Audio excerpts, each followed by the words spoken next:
Hello student, welcome to serving first class. आज आपकी कहते हैं कि सर्विंग फर्स्ट की सेकंड क्लास हैगी। तो लास्ट क्लास में हम लोग सर्वेक्षण कैसे कहते हैं,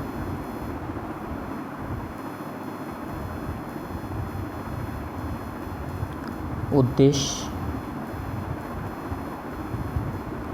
और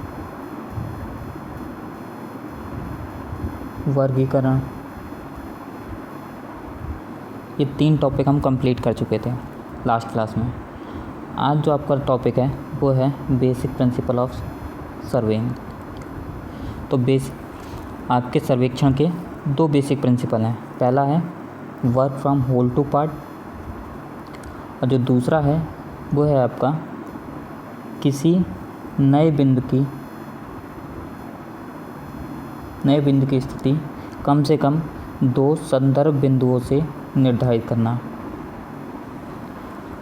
तो सबसे पहले हम फर्स्ट को देखते हैं। फर्स्ट सिद्धांत के अनुसार आप जो वर्क करेंगे, सर्वेक्षण कार्य करेंगे, वो सबसे पहले बाउंड्री से स्टार्ट करेंगे। मान लीजिए ये आपका कोई एरिया है, ठीक है। तो सबसे पहले आप क्या करेंगे कि बाउंड्री पे कंट्रोल पॉइंट स्थापित करेंगे, यानी कि मेन जो स्टेशन आप स्थापित करेंगे वो पहले बाउंड्री पे करेंगे, जिससे आपका जो पूरा एरिया है वो कवर हो जाए। जो कंट्रोल पॉइंट आप स्थापित करेंगे तो इस तरीके से करेंगे कि आपका पूरा का पूरा एरिया जो है वो कवर हो जाए। और कंट्रोल पॉइंट 1, 2, 4, 6 जैसी ज़रूरत हो उस हिसाब से निर्धारित किए जाते हैं, ठीक है।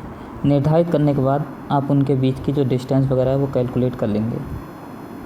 नेक्स्ट उसके बाद आपको अगर ज़रूरत है तो अब आप क्या करेंगे, 1 या 2 जो आपके सब मेन स्टेशन है, कंट्रोल पॉइंट, वो आप स्थापित कर लेंगे। मान लीजिए कि आपने ये स्थापित किया, एक ये किया, तो ये आपने डिवाइड कर लिया, ये डिवाइड कर लिया। तो इस तरीके से पहले आपने क्या इसको पूरे में लिया होल, उसके बाद आप इसको जो वर्क करेंगे वो अंदर की तरफ अंश के रूप में वर्क करेंगे। इससे क्या होता है कि आपकी जो एरर है वो सिर्फ एक बार जो कंट्रोल पॉइंट होते हैं उनको स्थापित करने में आती हैगी, जो भी आएगी, और उसके बाद जो भी एरर होगी वो इन पार्ट में डिवाइडेड हो जाती है। इससे क्या होता है कि आपकी जो एरर है वो इंक्रीज़ नहीं होती है, संचित नहीं होती रहती हैगी, ठीक है। इसके अपोजिट अगर हम देखें कि मान लीजिए ये आपका कोई सर्वे फील्ड है, ठीक है। अब इसमें हमने इसको पहले इस पार्ट को कंप्लीट किया, तो आपको इस पार्ट में को कंप्लीट करने में कुछ ना कुछ एरर आएगी, ठीक है। इसी तरीके से आपने इस पार्ट को, फिर सेकंड में आपने इस पार्ट को कंप्लीट किया, थर्ड आपने इस पार्ट में कहते हैं आपने सर्वे वर्क कंप्लीट किया, फोर्थ इस वाले में कहते हैं कंप्लीट किया। तो इन चारों को जब आप कंप्लीट करेंगे तो इन चारों में कुछ ना कुछ एरर होगी, अलग अलग कर रहे हैं, हर एक की कहते हैं कि डिस्टेंस वगैरह मेजर करने में आपको कुछ एरर आएगी। तो यहाँ पे क्या होगा कि जो आपकी त्रुटि होगी वो इसमें सब में क्या होगी, ऐड होती चली जाएगी। तो इससे क्या है, आपकी जो त्रुटि है वो बढ़ जाती हैगी। इसीलिए जो भी वर्क करना चाहिए वो हमें कैसा करना चाहिए, बाउंड्री से स्टार्ट करते हुए अंदर की तरफ बढ़ना चाहिए। यानी कि पहले मेन स्टेशन, यानी कि पहले हम मेन स्टेशन स्थापित करेंगे, फिर ज़रूरत के हिसाब से हम अपने सब मेन स्टेशन स्थापित कर लेंगे, ठीक है। नेक्स्ट जो आपका इसमें है वो है आपका दूसरा सिद्धांत कि किसी भी नए बिंदु की स्थिति कम से कम 2 निर्धारित बिंदुओं से ज्ञात करना। तो इसमें आप क्या कर सकते हैं कि मान लीजिए ये आपको कोई ए और बी, ये 2 पॉइंट हैं और ये तीसरा पॉइंट है पी, ठीक है। आपको जो स्थिति निर्धारित करनी है वो पी पॉइंट की स्थिति निर्धारित करनी है। तो आप क्या कर सकते हैं कि ए से डिस्टेंस मेजर कर लीजिए, बी से, ए और बी से दोनों से डिस्टेंस मेजर कर लीजिए, आपकी जो पॉइंट है उसकी स्थिति आपको ज्ञात हो जाएगी। यह आप क्या कर सकते हैं,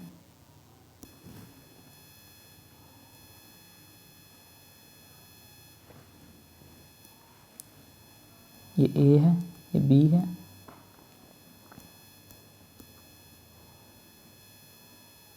ये पी पॉइंट है। आप पी पॉइंट से इस पर ए बी लाइन पर एक लंब डाल दीजिए और यहाँ से जो डिस्टेंस है वो देख लीजिए कितनी कितनी दूरी पे है। तब भी आपको पी पॉइंट की जो डिस्टेंस है वो पी पॉइंट की लोकेशन आपको निर्धारित हो जाएगी। दूसरा आप क्या कर सकते हैं,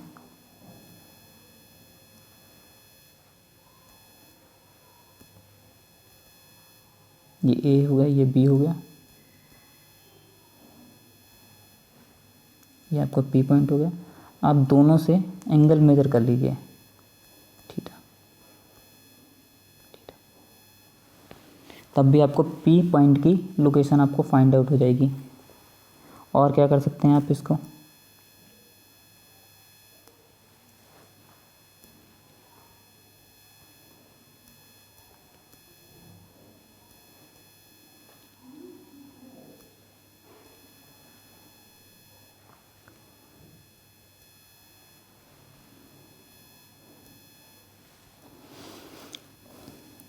ए से डिस्टेंस मेजर कर लीजिए और बी से एंगल।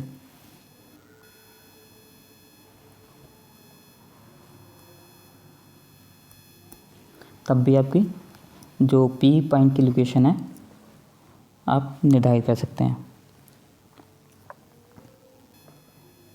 ये आपके दिखा रखे हैं कि दोनों से डिस्टेंस ए से बी से दोनों से आप डिस्टेंस निर्धारित कर लीजिए, या फिर पी से एक ए बी लाइन पर कहते हैं आप लंब डालिए और ए और बी से इनकी डिस्टेंस देख लीजिए कितनी डिस्टेंस पे हैं। या फिर आप ए से एंगल मेजर कर लीजिए कितने एंगल पे हैं, या दोनों से ए और बी दोनों से एंगल मेजर कर लीजिए, या किसी एक से एंगल मेजर कर लीजिए और एक से डिस्टेंस मेजर कर लीजिए। तो ये आपके मेथड हो गए।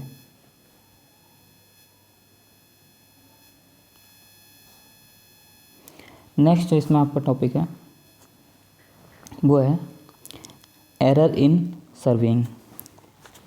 तो सर्वेक्षण कार्य में आपकी कौन कौन सी एरर आ सकती हैं। तो कौन कौन सी एरर आने की संभावना होती है, सबसे पहली है आपकी नेचुरल एरर, दूसरा है इंस्ट्रूमेंट एरर, तीसरा आपका पर्सनल एरर।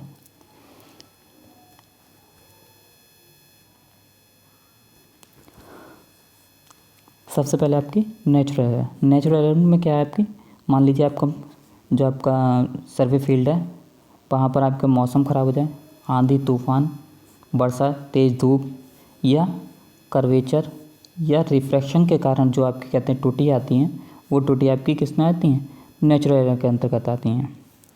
भूवक्रता, कर्वेचर और चुंबकीय दीप्तिपात के कारण जो त्रुटि आती हैं उनको आप ठीक कर सकते हैं।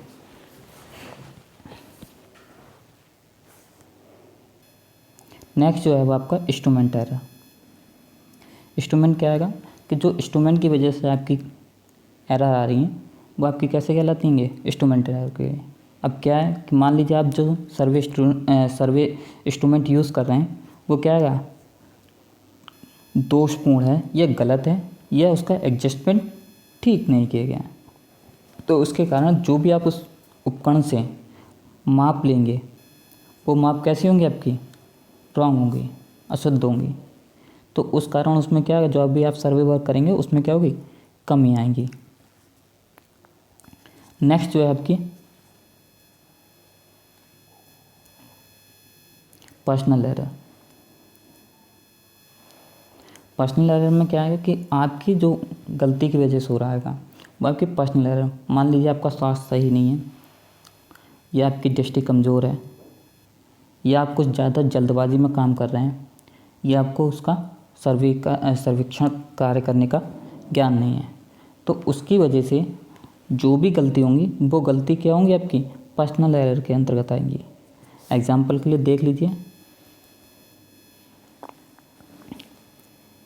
मान लीजिए आपने 153 मीटर आपकी डिस्टेंस आई और आपने जो मेज़र किया, जो मतलब फील्ड बुक में जो आपने नोट की वो आपकी 135, जल्दबाजी में आपने कितने की नोट कर ली, 135। तो ये जो एरर है आपकी 80 मीटर की। ये एरर किसकी वजह से आई? आपकी वजह से। तो ये किस में आएंगी? आपकी व्यक्तिगत एरर के अंतर्गत आएंगी, पर्सनल एरर के अंतर्गत आएंगी। Next, classification of error. जो पिछले अनुच्छेद में आपको एरर बताई गई थी उनको 2 वर्गों में रखा जाता है। कौन कौन से हैं आपके? पहला है आपका कम्युलेटिव एरर और दूसरा है आपकी प्रतिकारी त्रुटि या कंपनसेटिंग एरर। कम्युलेटिव में क्या होता है? आपकी जो एरर होती हैं वो जुड़ती जाती हैं। एग्जाम्पल के लिए मान लीजिए आप कोई 20 मीटर की चैन लेके गए, ठीक है। 20 मीटर की चैन वो पहले से ही दोषपूर्ण थी और दोषपूर्ण होने की वजह से उसकी जो एग्जैक्ट लेंथ थी आपने बिना चेक किए, जब आपने चेक किया तो आपने पाया कि जो 20 मीटर की चैन थी वो 20.1 मीटर की थी। तो ये क्या आएगा? 0.1 मीटर एक्स्ट्रा है। तो उससे आपने 3 बार अगर आप नापते हैं उस चैन से तो अब क्या होगा? हर बार आप 0.1 मीटर को ज़्यादा नापेंगे तो क्या होगा? हर बार क्या होगा? आपको 0.01 मीटर ज़्यादा, यहाँ पे भी आप 0.01 मीटर ज़्यादा, 0.01 मीटर ज़्यादा। तो इस तरीके से आपकी जो टोटल एरर होगी वो कितने की? 0.3 मीटर की, 3 बार अगर आप नापते हैं तो ये क्या है? ये एरर आपकी क्या है? इसमें जुड़ती जा रही है। तो इस तरीके की एरर आपकी कौन सी कहलाएंगी? संचयी त्रुटि कहलाती हैं, कम्युलेटिव।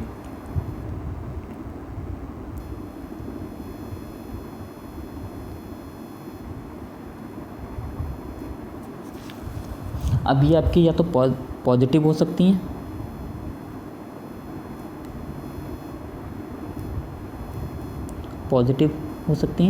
या आपकी क्या हो सकती हैं? Negative error. तो पॉजिटिव कब होंगी? जब जैसे अभी मैंने आपको एग्जांपल दिया था वो एरर आपकी कैसी थी? नेगेटिव एरर थी। क्यों थी? क्योंकि उसमें आपका जो फीते की जो लंबाई है वो कितनी? 0.01 मीटर थी। तो आप हर बार जो है, मान लीजिए इसकी कहते हैं जो लेंथ थी वो आपकी थी 20 मीटर, ठीक है।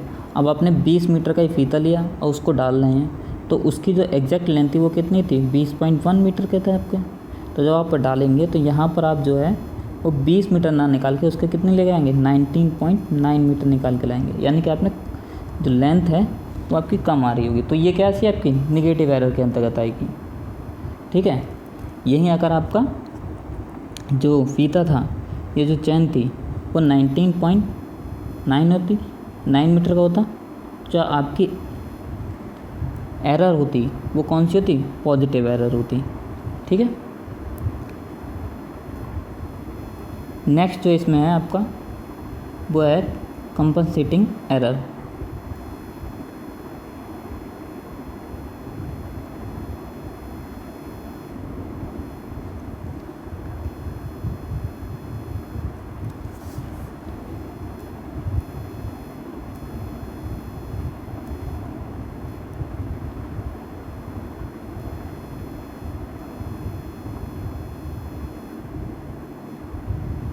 प्रतिकारी त्रुटि।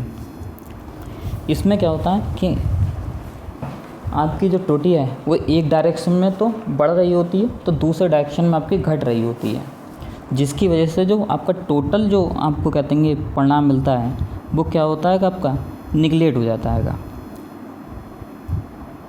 एग्जाम्पल के लिए देख लीजिए, मान लीजिए एक बार आपने 153 मीटर की जो आपने डिस्टेंस नापी उसको आपने लिखा 135 मीटर।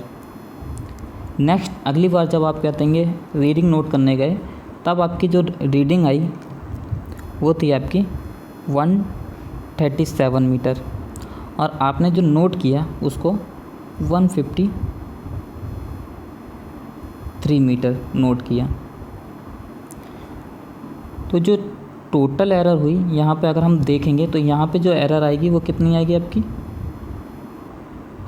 18 मीटर की, ठीक है, क्योंकि आपने 18 मीटर क्या है कम लिखा है। और यहाँ पर आपने क्या किया है? आपने ये 137 का आपने कितना लिख दिया? 153। तो यहाँ पे आपने क्या किया है? 16 मीटर ज़्यादा लिख दिया। तो जो आपकी जो एरर आई टोटल, अगर हम देखें कंबाइंड एरर, तो कितनी हो गई, 2 मीटर की हो गई है यहाँ पे एरर। तो यानी कि इन्होंने क्या एक दूसरे को काट दिया, तो उनका जो परिणाम है वो आपको क्या होगा, काफ़ी कम हो गया आएगा। तो इस तरीके की एरर जो एक दूसरे को काटती रहती हैं वो एरर हमारी क्या कहलाती हैं, प्रतिकारी त्रुटियाँ कहलाती हैं, कंपनसेटिंग एरर कहलाती हैं।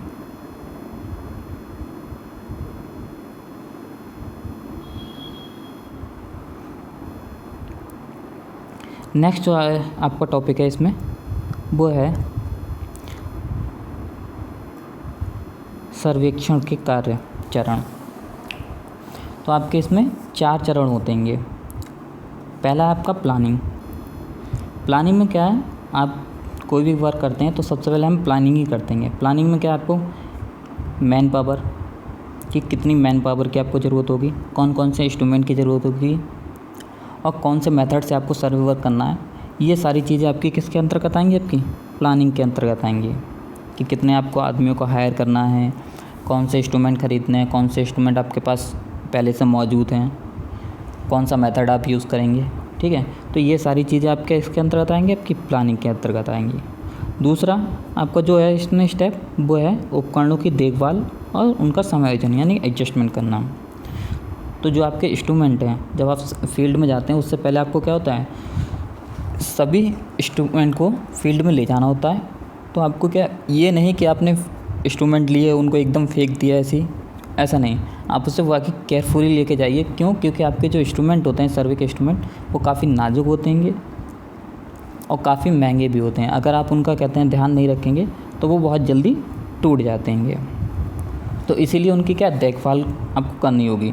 दूसरा क्या है कि जब आप कहते हैं फील्ड में पहुंच जाते हैं तो उसके बाद आपको क्या इंस्ट्रूमेंट को एडजस्ट करने की ज़रूरत पड़ती है, एडजस्टमेंट, जिससे जो भी रीडिंग आए वो आपकी क्या है, एक्यूरेट आए। नेक्स्ट जो है आपका फील्ड कार्य तथा प्रेक्षण, फील्ड वर्क एंड ऑब्जर्वेशन। अब जब आप कहते हैं फील्ड में पहुंच गए तो आप क्या करेंगे, आपने एडजस्टमेंट कर लिया, उसके बाद आप क्या करेंगे, फील्ड में जा कर के रीडिंग लेते हैं और उन रीडिंग्स को फिर आप क्या करेंगे, फील्ड बुक में नोट कर लेते हैं। और नोट करने के बाद आप उस ऑफिस में जा कर के जो भी आपने रीडिंग्स लिए उन रीडिंग्स के आधार पर आप मैप तैयार कर लेंगे और जो भी आपको क्रॉस सेक्शन वगैरह बनाने हैं उन क्रॉस सेक्शन को आप बना लेते हैं।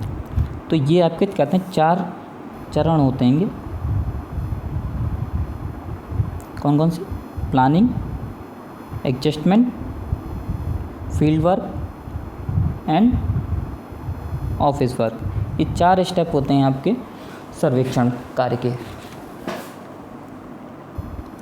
नेक्स्ट जो है इसमें वो है आपका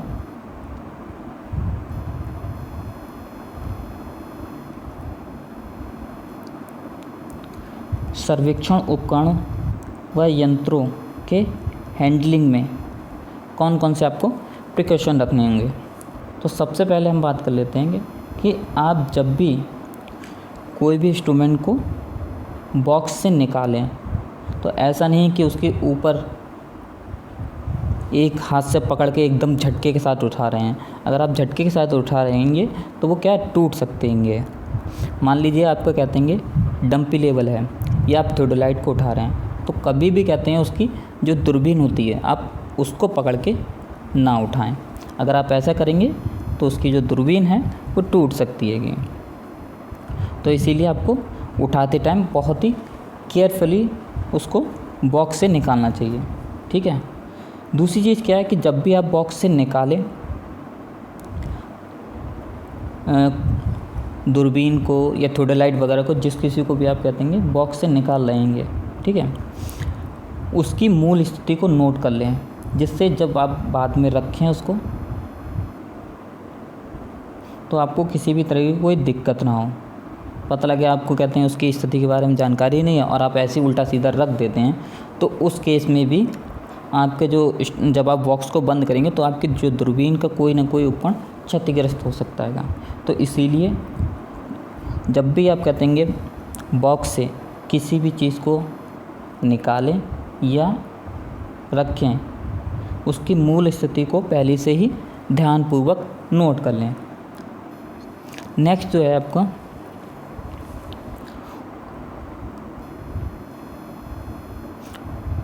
उपकरण को एक स्टेशन से दूसरे स्टेशन तक ले जाते समय सभी क्लैंप स्क्रू को कस लें। क्यों कस लें? अगर आप कसेंगे नहीं तो पता लगा कि अब मान लीजिए आप थियोडोलाइट लेके जा रहे हैं और थियोडोलाइट के आपने क्लैंप स्क्रू को कसा नहीं है, तो क्या होगा, जब आप उसको उठाएंगे तो पता लगेगा कि दूरबीन कहीं भाग रही होगी, उसका जो ऊपरी हेड है वो अलग भाग रहा होगा, तो उसके क्या है, आपके हाथ से छूट करके गिरने की संभावना रहती है। तो इसीलिए आप क्या करेंगे, जब भी कहते हैं किसी भी इंस्ट्रूमेंट को एक जगह से दूसरी जगह लेके जाएं तो उसे अच्छी तरीके, उनके जो क्लैंप स्क्रू हैं उनको अच्छी तरीके से कस लें। नेक्स्ट, यदि आप किसी उपकरण को अधिक दूरी पर लेके जा रहे हैं तो उसे क्या बक्से में बंद करके लेके जाएं। फील्ड में किए गए उपकरण पर सदा नज़र रखें, उसे खुला या लावारिस ना छोड़ें। पता लगा आपने, तो कहते हैं फील्ड में कहते हैं गए और वहाँ पर जा कर के आपने जो आपके इंस्ट्रूमेंट उनको लगाया और लगाने के बाद आप खाना पीने खाने चले गए और उन इंस्ट्रूमेंट को आपने वैसे ही छोड़ दिया। पता लगा कोई आवारा पशु आया, उसको ठोकर मारी, अब आपका जो इंस्ट्रूमेंट है वो गिर गया, तो उसकी वजह से वो क्या टूट सकता है। तो इसीलिए जब भी आप फील्ड में किसी भी उपकरण को लेके जाएं तो उस पर अपनी नज़र बनाए रखें, यूँ ही इसे लावारिस की तरह ना छोड़ दें। दूसरा चीज़ क्या है कि जब भी आप ट्राइपॉड पर किसी भी उपकरण को कसते हैं और कसने के बाद जहाँ पे आपने ट्राइपॉड को लगाया अगर वो पक्का फर्श वगैरह है या कच्चा ही है, तब भी उसे अकेला ना छोड़ें, खाली ना छोड़ें, कोई ना कोई साथ में हो, जिससे अगर कहीं तेज़ हवा वगैरह चलती है तो उसके हवा के झोंके की वजह से ट्राइपॉड गिर ना जाए। अगर ट्राइपॉड गिरेगा तो ट्राइपॉड के साथ साथ आपका जो उपकरण है वो क्षतिग्रस्त हो सकता है। ठीक है। नेक्स्ट, जब उपकरण प्रयोग ना करें तो उस पर क्या आएगा, प्लास्टिक कवर लगा से ढक दें। अगर आप ढापेंगे नहीं तो क्या होगा कि उस पर धूल जम जाएगी। तो अगर आप क्या करेंगे, जब उसको साफ़ करेंगे तो लगातार साफ़ करने की वजह से क्या हो सकते हैं, जो उसके लेंस हैं वो ख़राब हो सकते हैं। अगर आपको साफ़ करना है तो कभी सूती कपड़े से साफ़ ना करें, जो सॉफ्ट ब्रश आते हैं उनसे साफ़ करना चाहिए। नेक्स्ट क्या है कि उपकरण के चलयंगों मतलब मोबिल पार्ट्स में हमेशा लुब्रिकेंट करते रहना चाहिए, जिससे वो अपनी सही स्थिति में बने रहें। नेक्स्ट, आपकी रेंजिंग रॉड या ऑफसेट रॉड होती हैं ये, उन्हें कभी भी पहलवानों की तरह लाठी या अस्त्र की तरह इस्तेमाल ना करें। पता लगे कि आपने कहते हैं भाले की तरह उसका यूज़ किया, अब वो जा कर के किसी और इंसान के पैर में या कहीं और कहते हैं लग गया, तो उससे क्या आपको मुसीबत हो सकती है कि। नेक्स्ट, जब भी आपका सर्वेक्षण कार्य समाप्त हो तो आप जो भी औजार लेके आए हैं उनका अपनी सूची से मिलान कर लें और उसके बाद ही आप वहाँ से आएँ। पता लगे आप 2-4 कहते हैं चीज़ें वहीं छोड़ के आ जा रहेंगे, तो ऐसा ना हो। इसीलिए क्या आएगा कि आप जब भी कहते हैं फील्ड से लौटें तो एक बार सभी इंस्ट्रूमेंट को चेक कर लें कि आपने ठीक तरीके से निर्धारित तरीके से रख लिए हैं या नहीं रख लिए हैं। नेक्स्ट जो टॉपिक है वो है आपका दूरी नापने की विधियाँ, method of linear distance measurement. तो आपके 2 मेथड अपनाए जाते हैं, एक डायरेक्ट मेथड है और दूसरा है इनडायरेक्ट मेथड। डायरेक्ट मेथड में हम लोग क्या करते हैं कि हमारी जो चैन है, फीता है, या हमारे जो कहते हैं पेडोमीटर, पेसोमीटर आते हैं, उनकी सहायता से हम दूरी को डायरेक्टली मेज़र करते हैं। मतलब फील्ड पे गए और फील्ड पे जा कर के वहाँ फीता डाला और डाल करके क्या दूरी मेज़र कर ली। इनडायरेक्ट मेथड में क्या होता है कि हम लोग फीता वीता डालने की कोई ज़रूरत नहीं, मतलब पूरी कहते हैं डिस्टेंस कवर करने की ज़रूरत नहीं होती है हमें। बस एक इंस्ट्रूमेंट रखा, उस इंस्ट्रूमेंट से हमने क्या है जो हमारी रेज होती हैंगी, प्रकाशीय किरणें भेजी और भेजने के बाद हमने क्या उनके बीच की जो है डिस्टेंस को मेजर कर लिया। तो ये आपके इनडायरेक्ट मेथड के अंतर्गत आते हैं ये, ठीक है।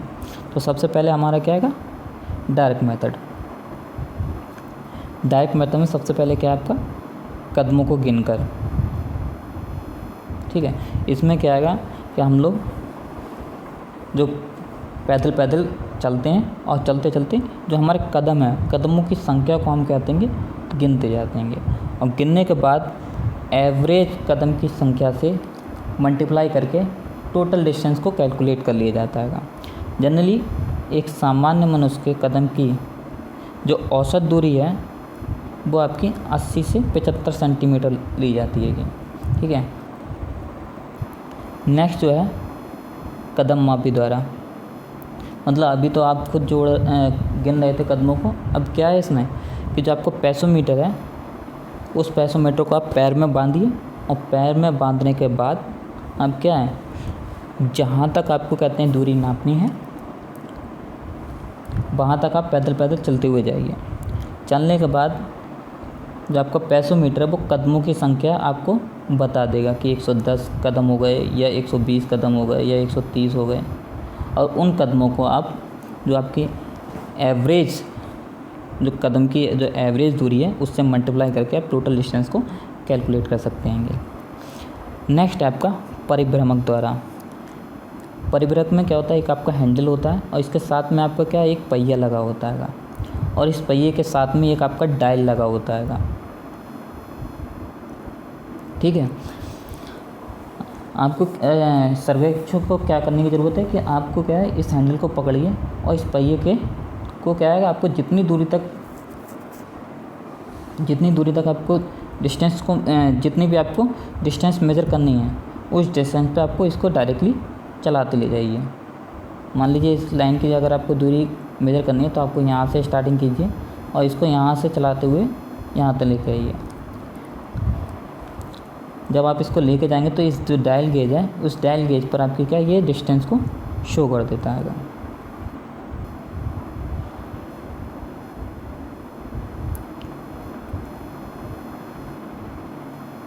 नेक्स्ट जो है आपका पेडोमीटर। पेडोमीटर आपका पेसोमीटर की ही तरह होता है।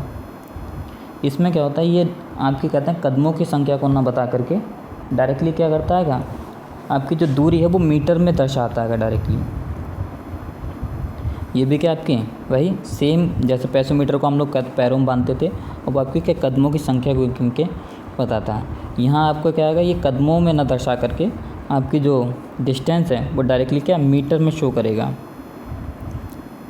नेक्स्ट आपका ओडोमीटर, चक्कर मापी। चक्कर मापी क्या आएगा आपका, इसमें क्या है आपका एक पहिए में बांध कर जो आपके साइकिल वगैरह हैं या वाहन है उस वाहन में आपको कहते हैं इसको लगा दिया जाता है, पहिए में लगा दिया जाता है, ठीक है। और ये उन पहियों की जो पहिए होते हैं उनके संख्या को गिनता रहता है कि कितनी बार आपका ये पहिया घूम चुका, और उसके आधार पर ये आपको क्या है डिस्टेंस मेजर करके बता देता है। नेक्स्ट आपका स्पीड मीटर, स्पीडोमीटर। ये क्या आपका जो आपको कहते हैं ऑटो वाहन होते हैं, जैसे आपकी बाइक हो गई या ट्रक हो गया, कार हो गया, ये उनमें लगा होता है और ये डायरेक्टली आपको क्या है डिस्टेंस मेजर करके दिखाता है। नेक्स्ट आपका जरी व फीते द्वारा। इसमें क्या आप जाइए जा कर के एक फीते को कहते हैं डालिए और डाल करके आप दूरी मेजर कर सकते हैं, ठीक है। नेक्स्ट है इनडायरेक्ट मेथड। इनडायरेक्ट मेथड में आपके दो तरीके के उपकरण आते हैं, एक प्रकाशीय यंत्र आते हैं और जो दूसरे आते हैं आपके इसमें विद्युत चुम्बकीय किरणों द्वारा, ठीक है। प्रकाशीय में आपके क्या आते हैं आपके जो थियोडोलाइट वगैरह हैं, ठीक है। थियोडोलाइट हो गए, ये आपका प्रकाशीय उपकरण हो गया। इसके अलावा आपका ऑटो लेवल, डंपी लेवल ये हो गए, ये आपके किस में आएंगे प्रकाशीय उपकरण के अंतर्गत आते हैं। इसमें आपको क्या है कि एक डायफ्राम होता है, उस डायफ्राम पे आपके क्या है इस तरीके से 3 डायफ्राम पर बीच में ऊपर नीचे आपके क्या है निशान लगे रहते हैं। सामने आपका स्टाफ होता है। जब आप कहते हैं स्टाफ को कहते हैं भेजते हैं, भेजने के बाद आपकी क्या, आपको ये यहाँ पर एक यहाँ पर दोनों के बीच की क्या है, यहाँ पर रीडिंग आपको पढ़नी पड़ती है कि मान लीजिए एक रीडिंग आई 6 और एक आ गई आपकी यहाँ पे 10.7। इन दोनों का जो डिफरेंस वो आपका हुआ 0.1। इसको मल्टीप्लाई बाई 100 करेक्शन फैक्टर से मल्टीप्लाई कर लेते हैं। उसके बाद आपकी जो क्या है, जो आएगी डिस्टेंस वो आपकी क्या होगी 10 मीटर आपकी क्या है, ये डिस्टेंस को बता देगा। नेक्स्ट क्या है इसमें आपका विद्युत चुम्बकीय किरणोत्सर्ग। इसमें क्या है कि आपके विद्युत चुम्बकीय प्रकाश की किरणों के द्वारा दूरी मापी जाती है। और दूसरा क्या, माइक्रोवेव उपकरणों में रेडियो तरंगों द्वारा दो स्टेशनों के बीच की दूरी मेजर की जाती है। मतलब आपकी कहते हैं जो विद्युत चुम्बकीय उपकरण है उसमें प्रकाश की किरणों को भेजा जाता है और उसके थ्रू कहते हैं आपकी दूरी को मेजर किया जाता है। और इसमें आपका जो रेडियो वेव्स होती हैं उनको कहते हैं भेज करके दो स्टेशन के बीच की जो है डिस्टेंस को कैलकुलेट किया जाता है। नेक्स्ट है आपका कोणीय मापन। तो कोणीय मापन के लिए हम लोग कंपास का, बॉक्स एक्सटेंट का, थियोडोलाइट का, टोटल स्टेशन का यूज़ कर सकते हैं। नेक्स्ट है आपका पैमाना, स्केल। आप सभी लोग जानते हैं कि हमें क्या है कि जो भी हम रीडिंग लेते हैं उन रीडिंग के अकॉर्डिंग हमें नक्शा बनाना होता है। नक्शे के लिए हमें शीट पे बनाते हैं। शीट और जो फील्ड की जो डिस्टेंस है वो काफ़ी डिफरेंस होती है कि 10 मीटर आपका अगर आपकी डिस्टेंस है तो आप एक शीट पे कहते हैं 10 मीटर पूरा नहीं दर्शा सकते। तो इसके लिए आपको क्या होगा, स्केल का यूज़ करते हैं। तो नक्शे पर दर्शाई गई दूरी और क्षेत्र में ली गई दूरी के बीच के अनुपात को हम स्केल कहते हैं। ठीक है, जैसे जो आपका स्केल है 1 सेंटीमीटर 5 मीटर का अर्थ।